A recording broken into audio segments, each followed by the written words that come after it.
Bonjour et bienvenue à l'émission Vie de foi. C'est un honneur et un privilège pour moi encore de pouvoir vous recevoir ici en remplaçant le pasteur Joël pour cette série avec le pasteur Éric Dufour qui est là. Et on est content de vous avoir. On a eu une bonne semaine jusqu'à présent. Ben oui, hein, très bonne. Super. Puis, comme je l'ai dit dans d'autres émissions, sa femme et lui sont dans les studios de MCI TV pour plusieurs émissions. Vous allez pouvoir les découvrir sur d'autres plateaux aussi, Prières inspirées, Bonjour chez vous et d'autres émissions. Et puis, c'est un couple qui ont aidé énormément de gens, qui sont une bénédiction pour le corps de Christ francophone, mais ils œuvrent aussi dans le milieu anglophone. Vous faites les deux. Oui, et puis, on a la chance de les avoir avec nous cette semaine. Et là, on parle de l'homme du 21e siècle, ici, à Vie de foi, donc une émission d'hommes. Et puis, c'est bon pour nous aujourd'hui. On va parler en anglais, on appelle ça le brotherhood, la fraternité. Et puis, c'est un thème, mais c'est ça, on va développer un peu sur ce thème-là. Et je vous laisse commencer un peu par rapport à ça. Merci, Franck. Oui, en fait, dans la première émission qu'on a eue ensemble ici, on parlait de cette difficulté pour l'homme de trouver sa place dans l'Église d'aujourd'hui, et même dans le monde en général, mais particulièrement dans l'Église d'aujourd'hui. Et il y a un livre que moi j'ai beaucoup aimé. En anglais, il s'appelle What at Heart. C'est John Eldredge, l'auteur, et en français, c'est Indomptable secret de l'âme masculine. Et justement, il aborde ce besoin pour l'homme d'avoir de la liberté, d'avoir la possibilité aussi de se retrouver dans des endroits où il va être en fraternité avec d'autres hommes. Et on a tous en nous, les hommes ont quelque chose en eux de conquête, de conquérant. On est tous nés comme ça. Et même le moins conquérant des hommes a quand même quelque chose de ça en lui, quoi. C'est dans nos gènes, c'est ce qui fait que les hommes sont hommes. C'est dû sans aucun doute à la présence d'une hormone qui s'appelle la testostérone. Les femmes en ont, mais beaucoup moins. C'est pour ça qu'on a de la barbe, c'est pour ça qu'on a envie de voir ce qu'il y a de l'autre côté de la colline toujours, ou de l'autre côté de l'horizon. On a envie de savoir la curiosité de l'homme et puis le besoin de protéger aussi, le besoin d'aventure, le besoin de rêve, le besoin de se dépasser, de sortir de notre zone de confort et d'aller voir de l'autre côté. Tout ça, ça définit l'homme. Et ce ne sont pas des clichés, c'est vraiment dans le cœur de l'homme. C'est comme ça que Dieu nous a fait, en fait. Il y a ce désir qui est là et c'est normal d'être un fonceur. Et puis aujourd'hui, on veut parler surtout sur l'importance et le fait de pouvoir se rassembler entre hommes, l'Église locale et les différents défis qu'il y a à ce niveau-là. Mais on va parler un peu du premier point tout de suite, mais c'est ça, c'est l'importance que l'homme a de pouvoir, fraterniser ou avoir des moments avec d'autres hommes aussi comme ça. Oui. Alors, on se disait dans la première émission, qu'est-ce qui fait en fait que peut-être l'Église a loupé le coche, l'Église avec un grand E en général, d'offrir aux hommes dans l'Église un endroit où ils vont pouvoir se découvrir eux-mêmes et s'y retrouver en fait. Et on mentionnait que en fait, quand les hommes sont des jeunes hommes et qu'ils ont encore plein de rêves, c'est là qu'on les perd le plus, parce que c'est comme si on ne leur offrait pas ce dont ils avaient besoin dans l'Église, dans la façon dont on la conçoit et construit aujourd'hui. Et comme tu disais, on a besoin de fraternité. Les hommes ont besoin de se retrouver en tant que groupe d'hommes. Et j'ai des amis, moi, au Colorado, qui offrent, par exemple, régulièrement à des hommes de se regrouper, de se retrouver. Par exemple, ils vont dans les montagnes, ils vont dans la nature, ils vont, en été, à la pêche à la mouche ou bien à la chasse ou d'autres choses. Ça me ressemble. Ben oui. Ça, j'aime ça. Okay. Ça, c'est bon. Là, ça me parle. Je vous laisse continuer. Au Colorado, on a beaucoup de vie sauvage. C'est vraiment les grandes étendues de l'Ouest américain, les montagnes. Et en fait, le but, c'est vraiment d'y aller pour être un groupe de frères. Un groupe de frères en Jésus-Christ. Et ils y vont, donc il y a de l'aventure. On va aller marcher ou faire du trek pendant plusieurs heures. Mais au bout du compte, autour d'un feu de camp ou autour d'une partie de quoi que ce soit, de pêche, on se retrouve et on parle de notre vie avec Dieu. On parle vrai, c'est-à-dire que ceux qui ont des problèmes de couple, ils vont en parler. Et une des raisons pour lesquelles ils peuvent s'ouvrir, c'est qu'ils n'ont pas peur du jugement des autres. On ne va pas les juger, on ne va pas lui dire « tu pries pas assez ». Non, c'est OK, on a tous le droit à un moment donné de mettre le genou à terre, ça nous arrive à tous.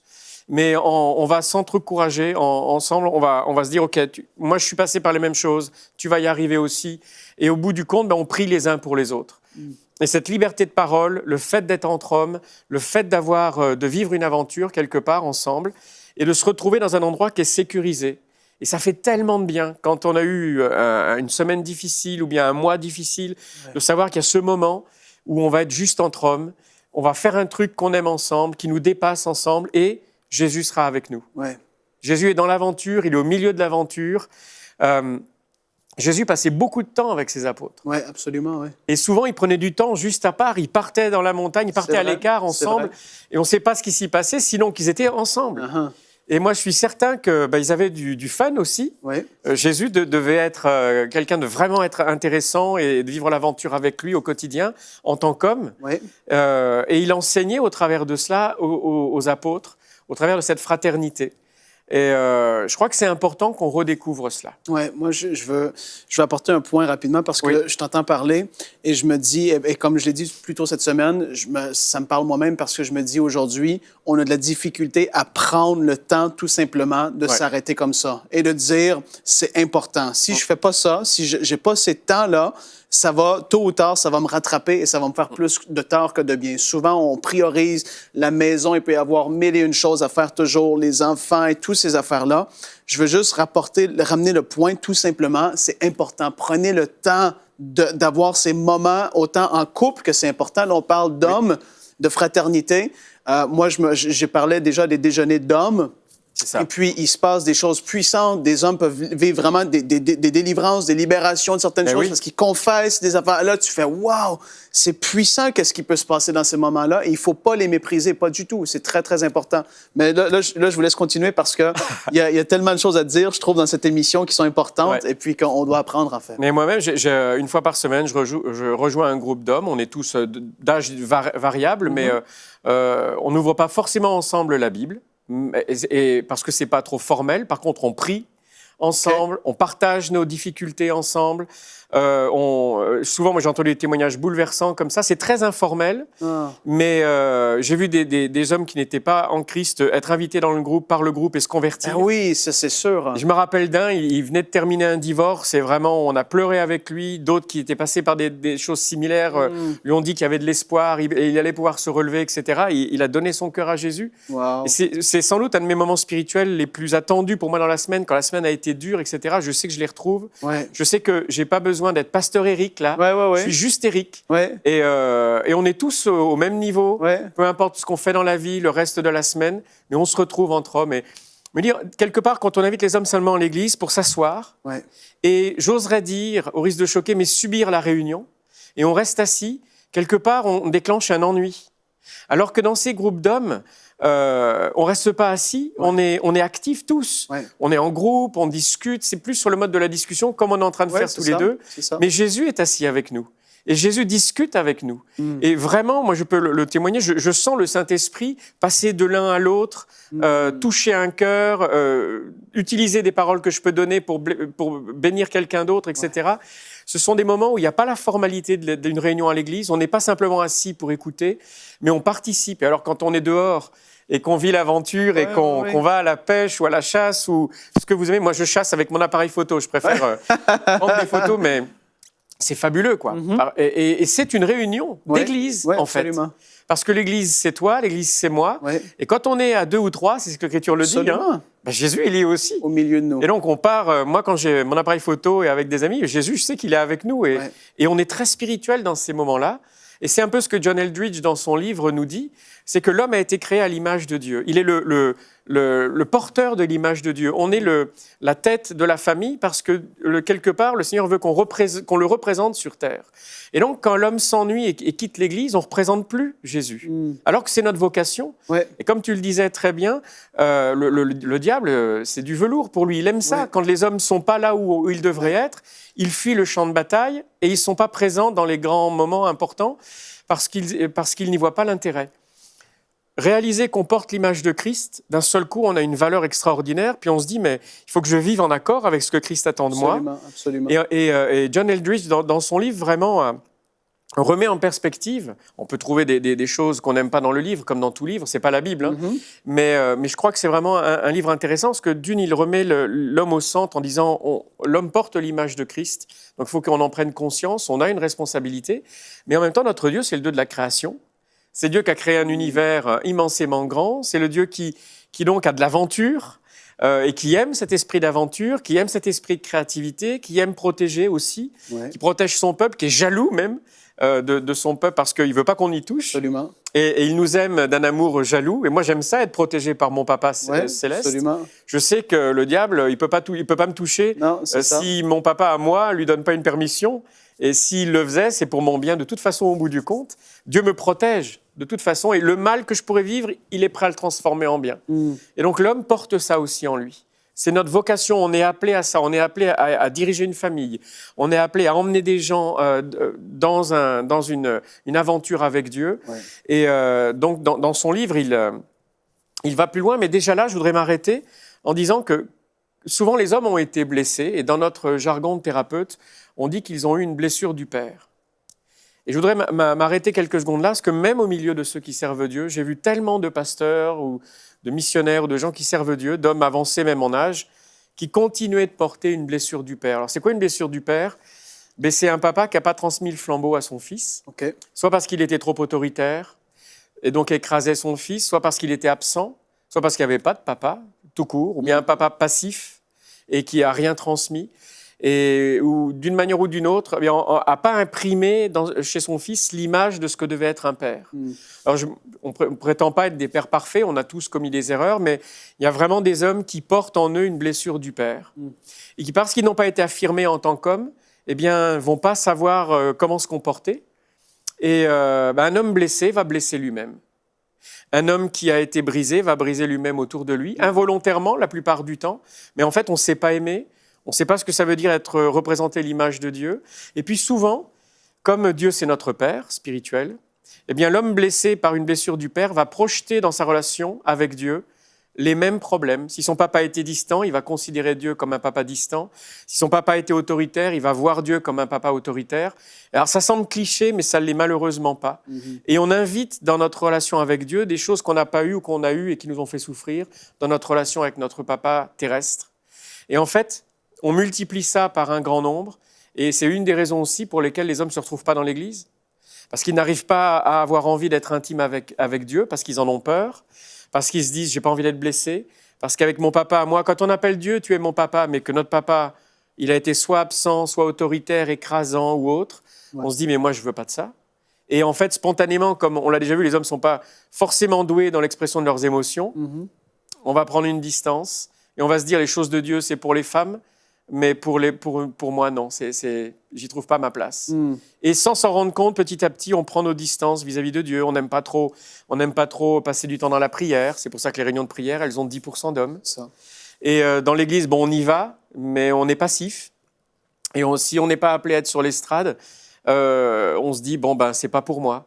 Et petit à petit, les hommes se désengagent, leurs rêves, ils commencent à essayer de les vivre en dehors. Dans d'autres activités, quelles qu'elles soient, mais on se dit, je ne les vivrai pas avec Dieu, je ne les vivrai pas dans l'Église, parce qu'en fait, j'y suis pas chez moi, quoi. Et donc là, par rapport à la fraternité, ceux qui ont vécu des blessures, qui n'ont pas peut-être vu l'image du bon père et tout ça dans leur vie, comment est-ce que la fraternité là-dedans va venir à jouer son rôle, en fait? Comment est-ce que tout ça va se communiquer ensemble? Mais en fait, je pense que, on n'a qu'un seul père, on ne va pas le remplacer, mais on peut compenser.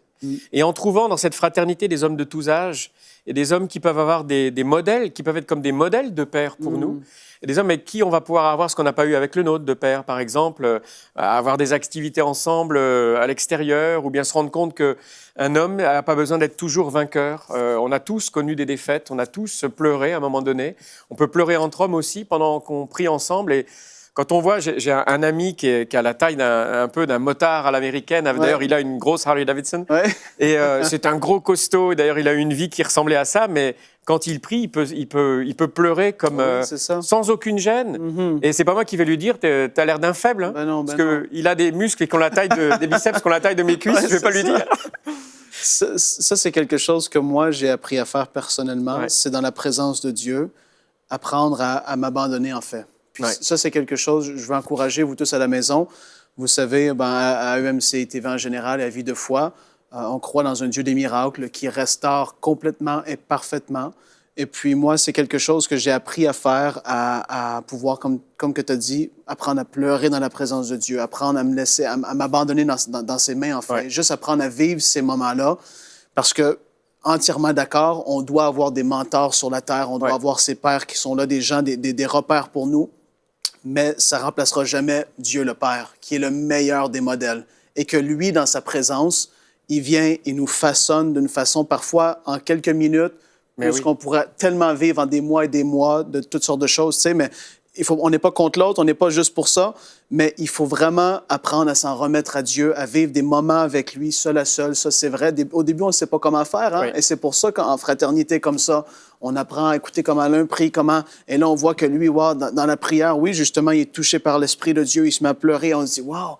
Pour moi, c'est super puissant. Qu'est-ce qu'on parle de fraternité? Parce que ça l'ouvre les yeux et on se dit, moi, j'avais une pensée, une mentalité par rapport à l'homme, que l'homme ne pouvait pas faire ces choses-là. Et là, je vois des messieurs que je me dirais, jamais il aurait pleuré comme ton ami. Et je me dis, wow! Et là, je peux vivre ces choses-là. Et là, tu t'ouvres et en fait, tu sens l'Esprit de Dieu qui veut commencer à faire une œuvre en toi. Et juste en parlant, je sens la présence de Dieu qui vient. Et puis, c'est tellement formidable de pouvoir avoir ça, d'être des enfants de Dieu et de savoir que notre Père Céleste veut que des bonnes choses pour nous. Et que lui, il peut faire le miraculeux, une guérison tellement en profondeur, comme on a vu, on a reçu des témoignages ici, justement, à la chaîne de télévision, des gens restaurés au travers des émissions comme on fait là. Mais c'est pas à cause de nous, c'est à cause que Dieu se manifestait. Et on veut vous encourager à ça aujourd'hui. Les groupes de Brotherhood, la fraternité, moi, je le perçois d'une importance énorme pour ça. Grandir, avoir des personnes autour de nous, on voit comment eux, ils agissent, comment ils ont progressé dans leur foi, et puis c'est tellement merveilleux. Si ton seul modèle d'homme à l'Église, c'est le pasteur, et on a l'impression que l'estrade le met au-dessus des autres, et que le pasteur, il n'a pas de péché, il n'a pas de tentation, il est parfait, il a tout compris mieux que les autres. Et moi, je n'arrive pas à m'identifier à quelqu'un de parfait parce que je connais mes limites. Absolument. Et en fait, ce n'est pas vrai. Le pasteur, il n'est pas parfait. Mais souvent, on le met d'une position, alors ça le piège lui aussi, hein, sur un piédestal, alors que dans ces groupes d'hommes, moi, je vois des hommes qui n'ont pas tout réussi. Mais je me dis, mais ils sont comme moi, quoi. Et en fait, on se dit, un tel a réussi dans tel domaine, puis a échoué dans un autre, et puis on va pouvoir apprendre de ses réussites, et puis moi, je vais pouvoir lui enseigner les miennes, lui enseigner, les partager avec lui, et on est tous imparfaits, mais on apprend les uns des autres. Et moi, ce que je trouve merveilleux, c'est qu'on n'a pas dans la Bible un Dieu qui arrive du haut du ciel et qui reste dans le ciel et qui dit, voilà, c'est comme ça qu'il faut faire les choses. Non, pas du tout. On a Jésus qui est venu marcher sur terre avec une vie d'homme. Il travaillait de ses mains. Absolument. Il devait être bien baraqué pour le travail qu'il avait. Mais surtout, il travaillait de ses mains, il connaissait la pénibilité du travail et il appelle Dieu son Père. Et c'est un fils. Et moi, je me dis, mais en fait, Jésus n'est pas venu m'enseigner quelque chose comme un professeur d'université le ferait. Il est venu me dire, moi, je suis un fils et je vais te montrer ce que c'est qu'une relation avec un papa. Mais un papa qui est parfait, lui. Et je trouve ça merveilleux. Dieu aurait pu choisir plein d'autres façons de se révéler. Il a choisi de se révéler au travers d'une relation entre son père et son fils.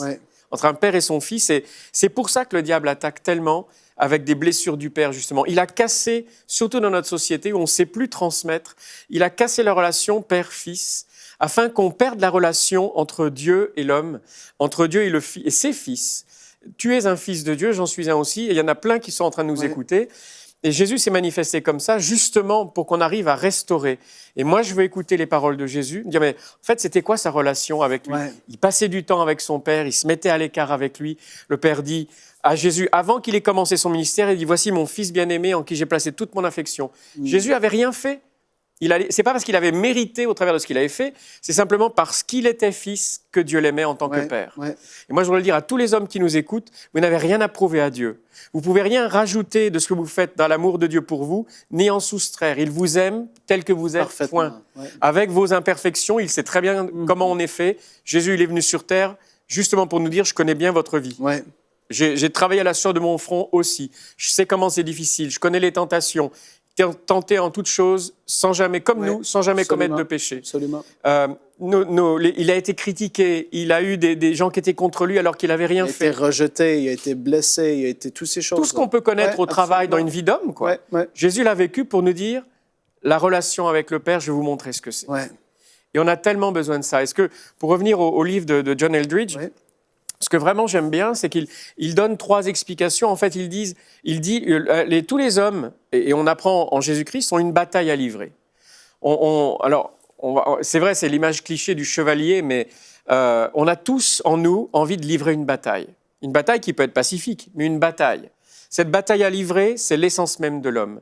Et c'est pas une bataille, encore une fois, avec une notion de violence, c'est une bataille de l'amour, c'est une bataille de la conquête par la prière, c'est une bataille de la conquête par la vie spirituelle, d'être un homme rempli de l'Esprit de Dieu.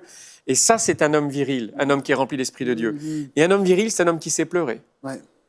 Alors, c'est vrai que ça bouge nos clichés, macho, etc. Et des fois notre culture, mais on a besoin de savoir que Jésus, c'est notre modèle. Absolument. Et c'est le guerrier par excellence. Je suis d'accord à 100%. Ouais. Il a donné sa vie par amour. Ouais, absolument. C'est aussi une aventure à vivre.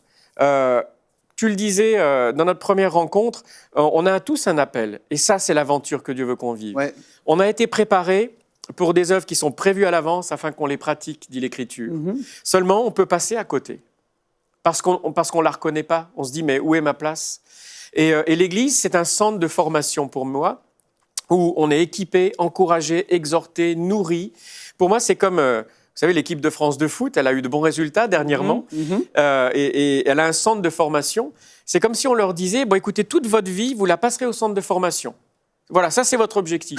Ça marche pas. Mais il n'y a aucun joueur qui serait d'accord pour ça. Il dit, le centre de formation, j'en ai besoin, mais l'objectif, c'est le terrain. Absolument, c'est les victoires, c'est la Coupe du Monde. C'est ça. Quand on a été battu, c'est apprendre de notre échec et nous dépasser. L'équipe de France, en finale de championnat d'Europe, elle a été battue par le Portugal il y a quelques années. Je crois que la victoire en Coupe du Monde, elle s'est faite dans la défaite de la Coupe d'Europe. Ils ont appris une leçon pour eux, puis ils sont retournés au centre de formation, ils ont appris encore plus. Puis finalement, après, ils ont réussi à gagner.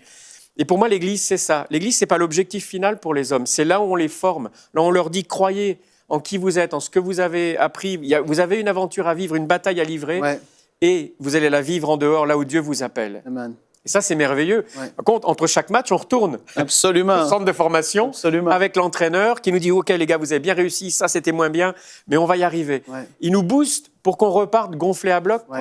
Et puis pour ceux qui ont l'impression d'avoir été blessés, qui se disent, il y en a qui ont beaucoup d'excuses et tout ça, comment est-ce que je peux faire pour m'en sortir parce que j'ai pas eu de père et tout ça. Et puis, oui, il y a quelque chose qui brûle sur mon cœur. Ouais. C'est quoi la première étape qu'ils peuvent faire là, dès maintenant? Qu'est-ce qu'ils pourraient faire pour commencer à entrer dans ce que Dieu a préparé pour eux, que le conquérant en eux puisse commencer à se manifester, mais qu'ils se disent, ben, je veux, mais il y a comme quelque chose qui me retient. Qu'est-ce qu'ils peuvent faire? Déjà, réaliser qu'ils en ont besoin et peut-être qu'ils ont tourné le dos trop rapidement. Alors, je voudrais challenger aussi ceux qui sont des pasteurs d'église, des responsables de groupe.